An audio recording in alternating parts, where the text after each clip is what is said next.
Edward Schneier, the East Moriches Elementary School principal, took the stand in the trial of Michael Valva, who is accused of killing his 8-year-old son, Thomas Valva.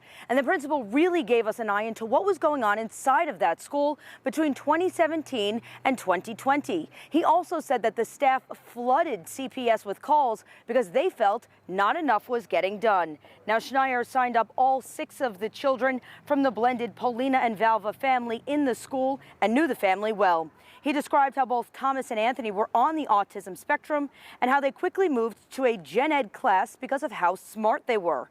The principal then went on in great detail about the decline of the children, saying how Anthony had lost 20 pounds in a year and their food and weight was then being monitored by the school. The boys who were potty trained initially then were sent to school the following year in pull-ups and sometimes were covered in soaking clothes with urine. He spoke of several times they had bruising, and the jury even saw photos taken of scrapes and bruises on Thomas Valva's face. Also, their behavior of the 2 boys was reported to have changed. One of those changes in behavior was when Anthony was kicking and screaming on the bus, saying he would not get off. And the child had mentioned that he would be get some sort of reward by being taken to Chuck E. Cheese for that behavior.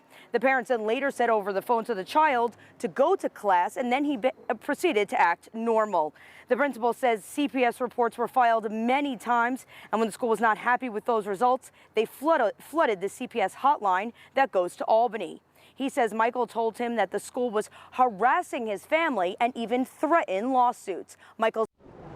Everyone needs to be focused on not the neglect, the child endangerment, but rather on the depraved murder charge that is being brought.